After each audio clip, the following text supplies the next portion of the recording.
Captain Zara Quint of the Earth Diplomatic Corps stood before the mirror in her quarters aboard the Galactic Confederation Station Harmony's Nexus, frowning at her reflection. Her skin, normally a warm bronze, now sported an angry shade of red across her nose and cheeks. "Stupid quantum-shifted sun," she muttered, gingerly poking at her sunburn. Who knew alien beaches could be so treacherous? A chime at her door interrupted her self-admonishment. "Come in," she called, hastily pulling on her uniform jacket and wincing as the fabric brushed her tender skin. Her first officer, a lanky xenobiologist named Dr. Elias Frost, stepped into the room. His eyes widened at the sight of her face. "Captain, your epidermis. Are you all right?" Zara waved off his concern. "Just a souvenir from shore leave on Azuria Prime.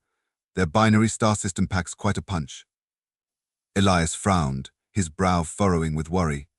"Perhaps you should visit the medbay before the council meeting. The galactic representatives might misinterpret your condition." "No time," Zara said, checking her chronometer. "We're due in chambers in 10 minutes. It's just a little sunburn, Elias. What's the worst that could happen?" As it turned out, the answer was quite a lot. The Galactic Council chambers were a marvel of xeno-architecture, designed to accommodate species from across the known universe.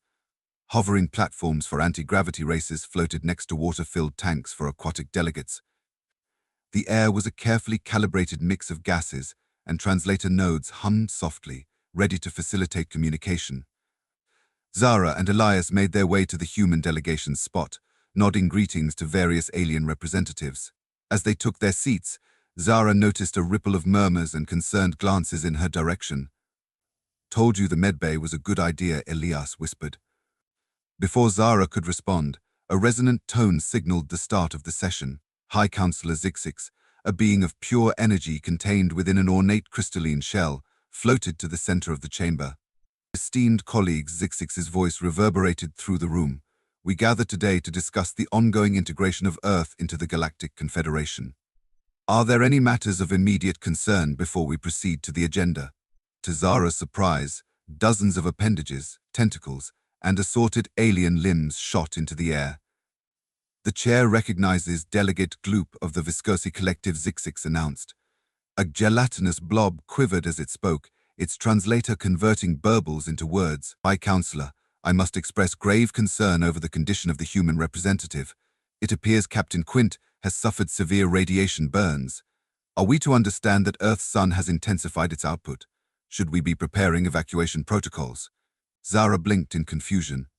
Then realization dawned. She stood, ignoring the twinge of pain from her sunburn. "Esteemed delegates, I assure you there's no cause for alarm. This is merely..."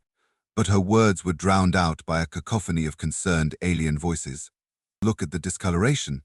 Surely their protective layers have been compromised. Could this be a sign of impending solar instability in their system? What if it's contagious? Quarantine protocols must be enacted immediately." Zix's crystalline form pulsed with calming blue light. "Order, please. Let us allow Captain Quint to explain." All eyes and various other sensory organs turned to Zara. She cleared her throat, feeling the weight of interstellar diplomacy on her sunburned shoulders. "Thank you, High Counselor. Delegates of the Galactic Confederation, I appreciate your concern, but I assure you this is nothing more than a mild sunburn. It's a common occurrence for humans when we've had a bit too much sun exposure." The chamber fell silent for a moment, then erupted into even more chaotic discussion. "You mean this happens regularly?" gasped a Photosynthian delegate, their leaf-like appendages rustling with shock. "Intentional radiation exposure? Is this some form of ritual scarification?" asked a silicon-based being, its rocky surface grating as it shifted in confusion. Zara shot a pleading look at Elias, who stood up beside her. "If I may," he began, his tone slipping into lecture mode. "Human skin has a fascinating ability to produce melanin in response to ultraviolet radiation. This darkening of the skin, which we call tanning, is a natural defense mechanism. However, if we receive too much UV exposure too quickly, it results in the reddening and mild damage to the outer skin layer that we call a sunburn." Rather than calming the assembly, this explanation seemed to heighten the alarm. "You allow your protective layers to be damaged. On purpose?" The Viscosi delegate's gelatinous form rippled with what might have been nausea. "Not exactly," Zara tried to explain. "Sometimes it's accidental, like in my case. I underestimated the strength of Azuria Prime's twin suns. But yes, some humans do intentionally expose themselves to UV radiation to darken their skin. It's considered aesthetically pleasing by some cultures on Earth. The council chamber exploded into a frenzy of discussion, with delegates frantically tapping on data pads and conferring with their assistants. Zara could only watch in growing disbelief as her minor sunburn spiraled into a full-blown galactic incident. Zix's crystalline form pulsed with a range of colors as they attempted to process this information. Captain Quint, Dr. Frost, are you saying that humans regularly and willingly expose themselves to dangerous levels of stellar radiation? For cosmetic purposes, Zara and Elias exchanged glances. How had a routine council meeting turned into a xenobiological inquisition? Well, when you put it that way, Zara began, but she was interrupted by a high-pitched keening from the Melodian representative. Oh, the horror, the avian like being trilled. To think we've been in diplomatic relations with a species that casually irradiates itself. What other dangers might they be hiding? The Robotech Collective's representative, a sleek assemblage of nano-machines, spoke up. Query: does this radiation exposure result in mutation? Hypothesis: humans are engaging in controlled evolution through solar manipulation. What? No, Zara protested, but her words were lost in the growing tumult. A squad of quarantine enforcers, clad in iridescent hazmat suits, began to cordon off the human delegation's area. Elias found himself backed into a corner by a group of enthusiastic xenobiologists, all clamoring to scan his radiation-resistant epidermis. Zara watched in dismay as her stupid, vacation souvenir sunburn, threatened to unravel years of careful diplomacy. She took a deep breath, winced as her sunburned skin protested, and decided desperate times called for desperate measures. Enough, she bellowed, her voice cutting through the chaos like a plasma cutter through butter. The chamber fell silent, even the Melodians keening trailing off into a surprised chirp. Esteemed delegates of the Galactic Confederation, Zara began, drawing herself up to her full height, which, admittedly, was rather unimpressive next to the towering arboreal representatives. I believe we've gotten off track here. Yes, humans can get sunburns. Yes, some of us deliberately tan our skin. But I assure you, we are not engaging in systemic self-irradiation or controlled mutation. She paused, looking around the chamber. Some delegates still looked skeptical, others confused, and a few seemed begrudgingly impressed by her outburst. The truth is, she continued, Earth is what you'd classify as a Class 12 death world. Our relationship with our environment, including our sun, is complex. We've evolved to withstand conditions that might seem harsh or even deadly to other species, but that doesn't make us a threat to the Confederation. If anything, it makes us uniquely qualified to help. Zix's crystalline form shimmered with interest. Elaborate, Captain Quint. How might Earth's unique conditions be of benefit to the Galactic Confederation? Zara allowed herself a small smile. Finally, a chance to turn this disaster around. Well, High Counselor, consider the unexplored regions of our galaxy. The systems deemed too dangerous for standard survey teams, humans with our adaptability and, let's face it, our occasional lack of self-preservation instincts. It could be invaluable in pushing the boundaries of galactic exploration. A murmur of intrigue rippled through the chamber. The Robotech Collective's avatar whirred thoughtfully. Proposal: creation of a human hazardous environment exploration division. Potential benefits significant. Precisely, Zara nodded, warming to her theme. We could go where no one else can, or where no one else would dare. Imagine the scientific discoveries, the resource opportunities. The Viscosi delegate burbled skeptically. But the risks, the radiation alone. With all due respect, Elias chimed in, having finally extricated himself from the overeager xenobiologists. What you see as an alarming level of radiation exposure is, for us, roughly equivalent to a day at the beach. He added with a pointed look at Zara, one where someone forgot to reapply their sunscreen. Zara shot him a mock glare but pressed on. The point is, esteemed delegates, what you're seeing as a weakness or a bizarre ritual is actually one of humanity's strengths. We're tough, we're adaptable, and we're eager to put those qualities to use for the benefit of the entire Confederation. The chamber buzzed with excited discussion. Zix's crystal shell pulsed with a kaleidoscope of colors as they processed the implications.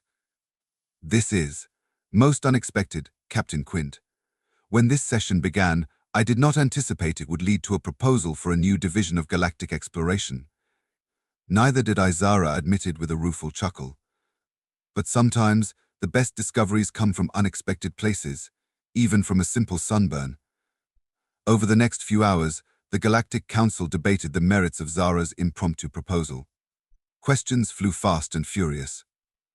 But what about the long-term effects of such constant exposure to hazardous environments, asked the Medicines Sans Frontières Galactique's representative.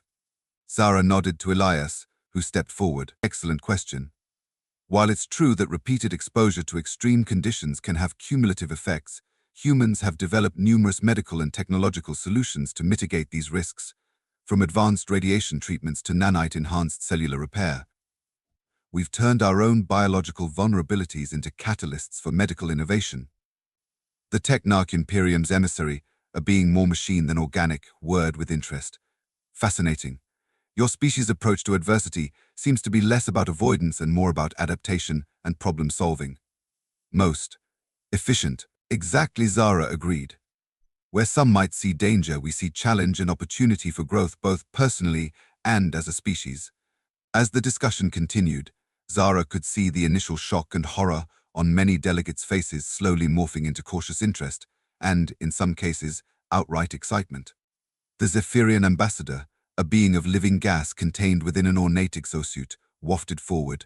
I must admit, the idea of willingly exposing oneself to stellar radiation for aesthetic purposes still seems unsettling, but I cannot deny the potential benefits of your proposed Human Hazardous Environment Exploration Division. The gas giants in the Horsehead Nebula have long been of interest to my people, but the conditions there are far too volatile for our probes. Zara grinned, ignoring the twinge from her sunburned cheeks. Exactly the kind of mission we'd be perfect for, Ambassador. Imagine the advances in atmospheric science, the potential for resource discovery. As she spoke, Zara could almost see the gears turning in the minds or equivalent cognitive organs of the assembled delegates. The initial panic over her sunburn had transformed into a galaxy brain moment of realization. Humans, with all their weird and sometimes alarming traits, might just be the missing piece in the Confederation's exploratory ambitions. By Councillor Zixix's crystalline form pulsed with a soft, contemplative light. Captain Quint, Dr. Frost, I believe you've given us much to consider. This council will need time to fully debate the implications of your proposal. But I must say, you've turned what could have been a diplomatic disaster into a most intriguing opportunity. Zara bowed slightly, wincing as her uniform jacket brushed against her tender shoulders. Thank you, High Counselor.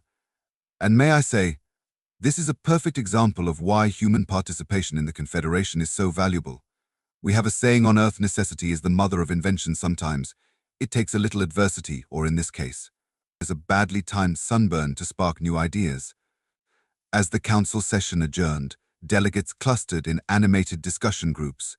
The atmosphere had shifted dramatically from the panic of a few hours ago to a buzz of excitement and possibility. Elias leaned in close to Zara as they made their way out of the chamber. I've got to hand it to you, Captain.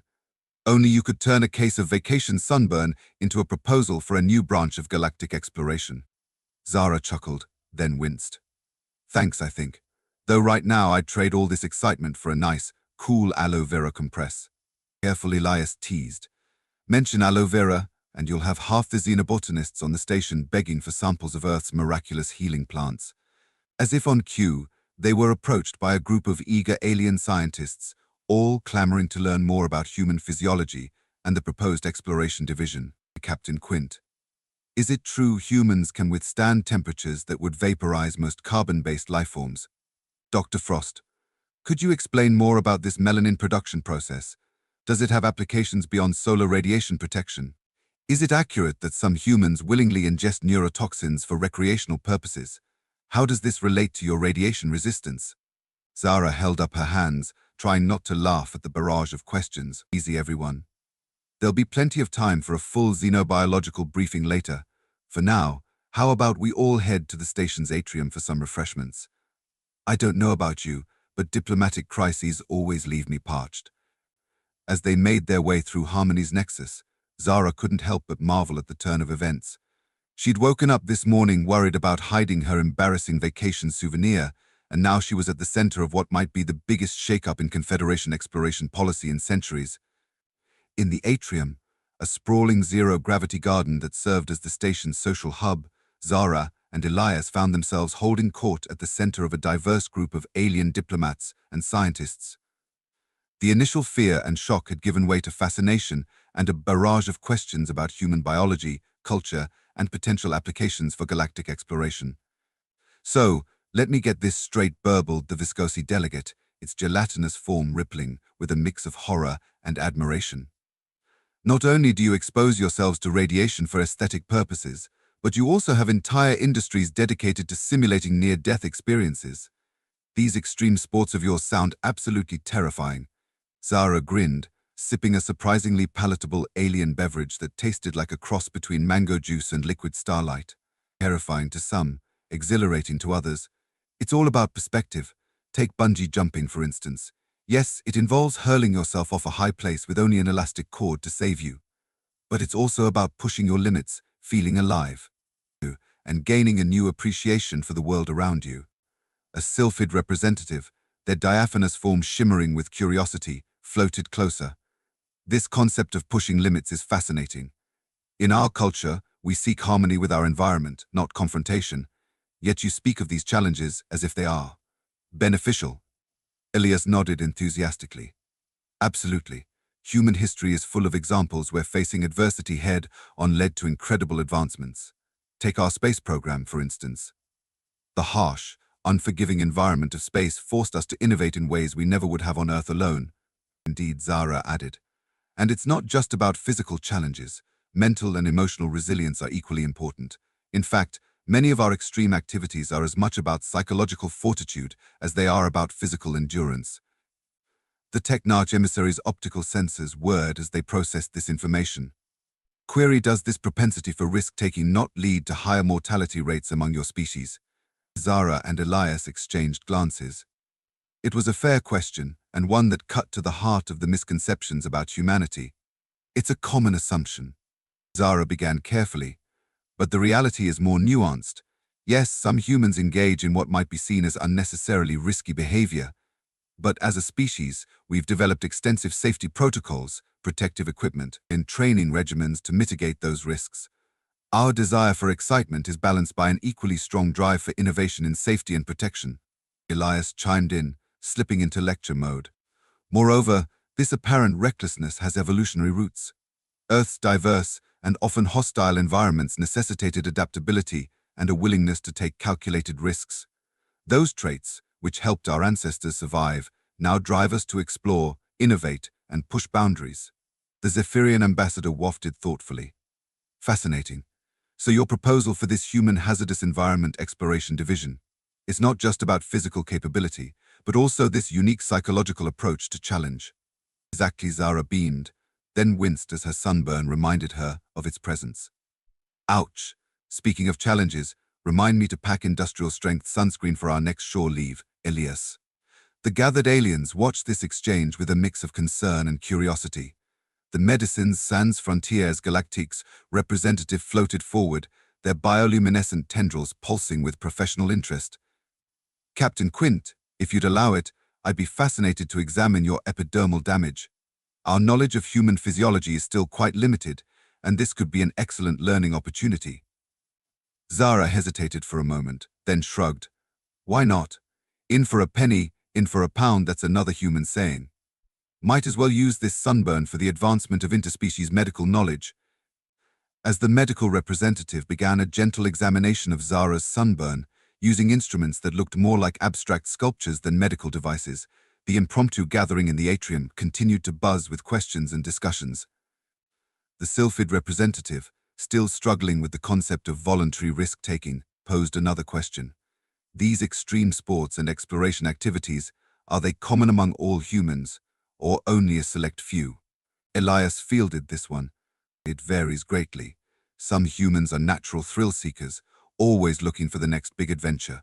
Others prefer a quieter, more cautious lifestyle. But even those who don't actively seek out danger often admire those who do.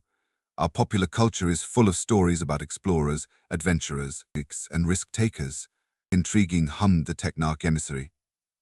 Query, how does this diversity of risk tolerance affect your societal structures and decision-making processes?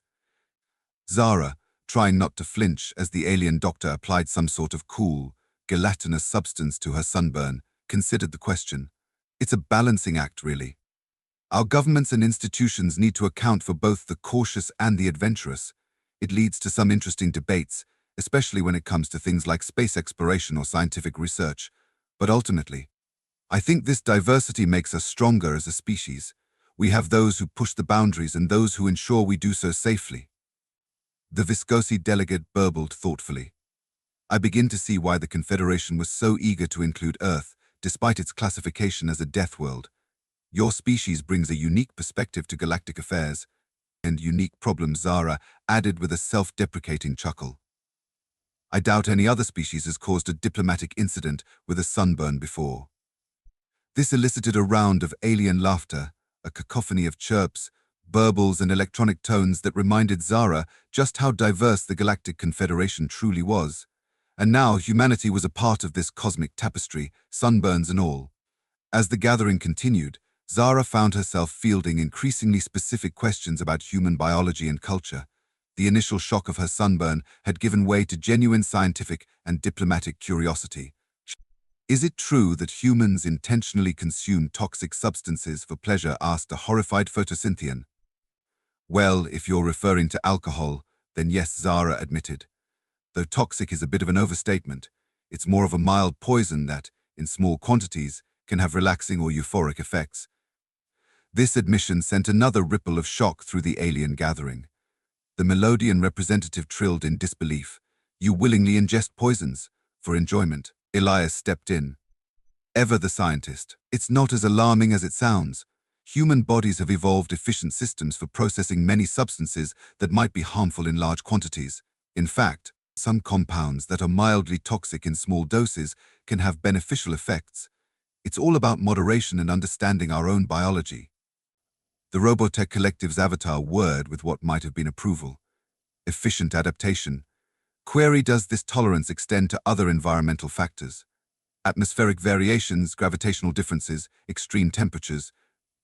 Zara nodded, feeling the cool relief of whatever alien medication the doctor had applied to her sunburn.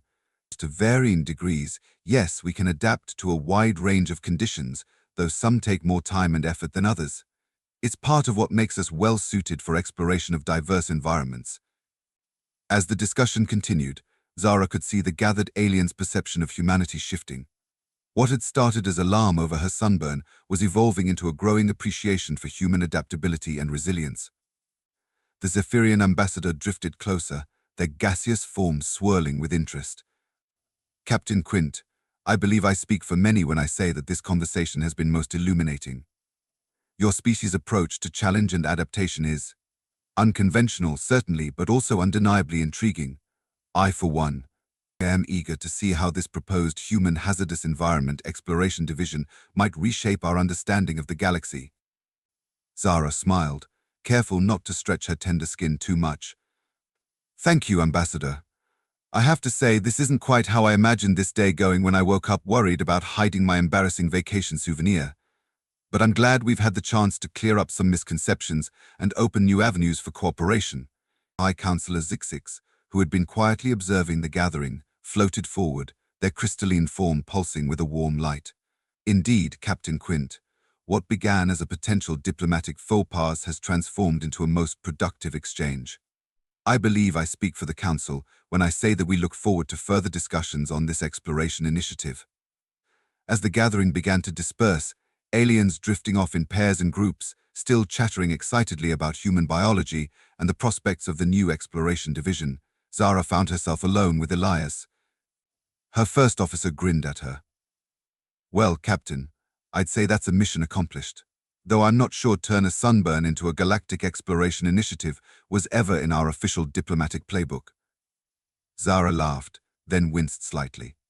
Ow, note to self, laughing with a sunburn, not recommended. But you're right, talk about making lemonade out of lemons. Lemonade. Elias quirked an eyebrow. Careful, Captain. Start explaining that idiom and you'll launch another 3-hour xenolinguistics discussion. Past Zara said firmly. Right now, all I want is a cool shower, some actual aloe vera, and maybe a strong drink. Not necessarily in that order. As they made their way back to the human quarters, Zara couldn't help but shake her head at the absurdity of it all. One little sunburn, and suddenly humanity was on track to lead a new era of galactic exploration. If this was how the Confederation reacted to a bit of sun damage, she could only imagine what would happen when they discovered extreme sports or competitive eating. But that, she decided, was a diplomatic incident for another day. For now, she had a report to write, a sunburn to soothe, and a galaxy of new possibilities to contemplate. All in all, not a bad day's work for a slightly crispy human diplomat. As Zara and Elias reached their quarters, a thought struck her. You know, Elias, we might want to warn Earth about this new initiative before the Confederation makes it official. I have a feeling our adventure tourism industry is about to get a very interesting galactic upgrade. Elias groaned. Oh stars, you're right. Can you imagine? Come to Earth, where everyday activities are extreme sports for 90% of the galaxy will be overrun with adrenaline junkie aliens trying to experience the human lifestyle. Zara grinned, despite her sunburn. Well, look on the bright side. At least it'll make for some interesting cultural exchange programs. Now, if you'll excuse me, I have a date with a cold compress and a lot of moisturizer. As the door to her quarters slid shut behind her, Zara couldn't help but laugh. In all her years of diplomatic training, no one had ever mentioned that a bad case of sunburn could reshape interstellar relations. But then again, that was humanity in a nutshell, always finding new and unexpected ways to leave their mark on the universe. She made a mental note to request a revision of the Diplomatic Corps training manual. Lesson 1: always pack sunscreen. You never know when a little UV exposure might just change the course of galactic history.